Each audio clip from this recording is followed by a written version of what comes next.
Welcome to the next episode of Emotional Intelligence and Ethical Decision Making. If you remember the last episode, I was discussing the meaning of emotional intelligence and how to learn emotional intelligence.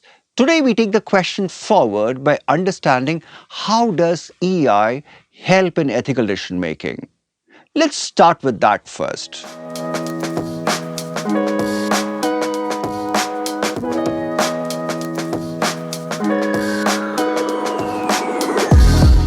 If you read the question carefully, the question says, how does EI help in ethical decision making? So the important word here is ethical decision making. That means you need to understand how EI impacts your ethical decision making. Now, when I say ethical decision making, it's all about decision making based on moral framework, decision making based on moral values. And please remember something, every single decision we make is not only about values, there will be an emotional component also. Whenever we make a decision, always remember, every decision that you make, it not only impacts you, it also impacts others. That's where one of the most important emotional skill comes in, that is being empathetic. Acha, when I say empathetic, it does not mean putting yourself in others' shoes. The word empathy means being sensitive to others' emotions, being sensitive to others' feelings, appreciating what other is going through. That's what empathy is all about. And when you make a decision, and the moment empathy comes into play in that decision, what happens is you become other-focused. You start thinking how my decision is going to impact the other person emotionally. For example, suppose you're a public servant, suppose you're an officer, and you have to suspend somebody. Now, that time you'll actually think, you'll consider for 1 second how the suspension is going to cost the person emotionally, how that suspension is going to impact the person emotionally. That kind of thinking is called empathetic. Here I want to introduce you all to Paul Bloom, a psychologist who wrote a very popular book called Against Empathy. And he pointed out this aspect that sometimes empathy makes us blind to wider perspective. It narrows down our focus to only one section of the population or one group or one person. Now, this is where self-awareness comes into play. If you're aware of your biases, I'm sure you'll get your decisions right. So the second big competency that helps us in getting our decisions right is self-awareness. Next time, watch yourself. Most of us get our decisions wrong under emotional pressure. For example, when you're angry, you get your decisions wrong. For example, when you're jealous, you get your decisions wrong. Oh, happiness. Even when you're happy, we make wrong choices at the time sometimes. So that's why the third component helps you here. And the third component I'm going to talk about is managing emotions. The day you learn to manage your emotions, you will be able to get most of your decisions right. Why? Because you'll understand how my emotions are going to impact my decisions. That way you control your decisions better. So that's why the third important component after empathy and self-awareness is managing emotions. Now that we've understood the meaning of emotional intelligence, how to learn to be emotionally competent, and how emotional intelligence impacts ethical decision making, it's time we got into answer writing. And I know you've been waiting for this. If you remember the question from the last episode, the question read somewhat like this: what is emotional intelligence? Can it be learned? And how it helps in ethical decision making? That was the question. And the question has 3 parts.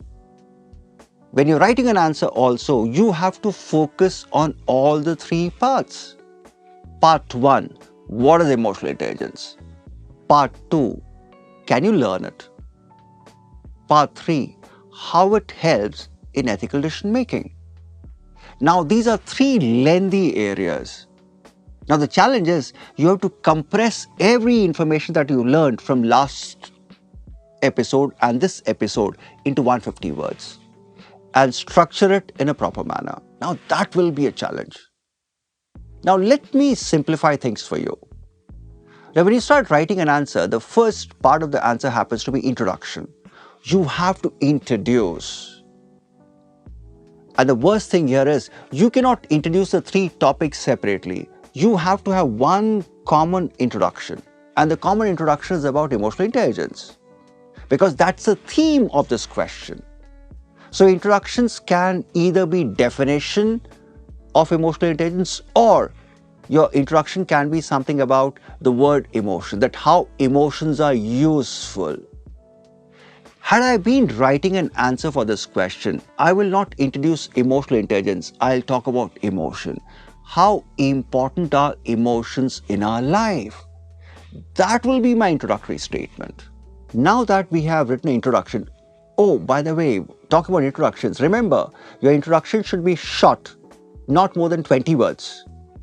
And always when you're writing an answer, remember the word limitation that you have. You have 150 words to make sense.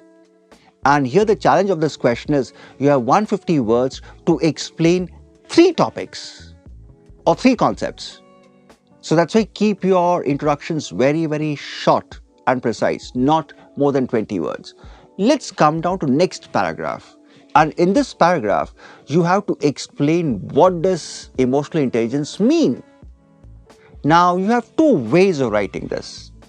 Either you explain the key words from all the 3 definitions I gave you last time, or you pick up one scholar and mention the definition. For example, you can pick up Salovey and Mayer and talk about their definition and explain it further. That's one way of doing it. The other way is you can write your own meaning using all the 3 definitions, where the focus is on words like emotional intelligence is an ability of using emotions. It's a cluster of abilities. And the purpose of these abilities are, it helps you to succeed. And lastly, more importantly, these abilities differ from IQ. So what I've done here is, I have tried to combine the key words of all the 3 sets of scholars and gave you my understanding of emotional intelligence. This is something you can also do. Let's come down to the next part of the answer. This is where you're going to talk about the competencies. This is where you're going to talk about can it be learned. You're going to talk about the process of learning. And please remember, it's a 3-part process. 15 words talk about recognizing emotions. 15 words talk about labeling emotions. 15 words talk about managing emotions. These are the 3 stages of becoming emotionally competent. So this is what happens is you get the next paragraph where you talk about how to develop emotional intelligence within 50 words. So the trick is not writing an answer. The trick is keeping within the word limit and making sense. Now the last part of the question, how does EI help in ethical decision making? This is something we discussed in today's episode. And again, I've given you 3: empathy, self-awareness, managing emotions. Now, if you see that you exceeded the word limit in the earlier part of your answer, you can cut it short here. You can just talk about empathy and self-awareness. If you think that you still have enough words left, say 60, 70 words still are left, you can start elaborating all the 3 here. So always remember this advice. When you're writing your answers, always ensure that for the last part of your answer, you have 50 to 60 words left, so that you can give 10 words for conclusion and 40 to 45 words for explaining the topic. We can keep the conclusion very, very simple and straightforward.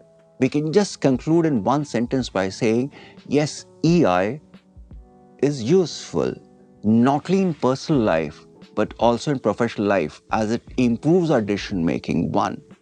And 2nd, with patience, EI can be learnt. Simple way to conclude your answer.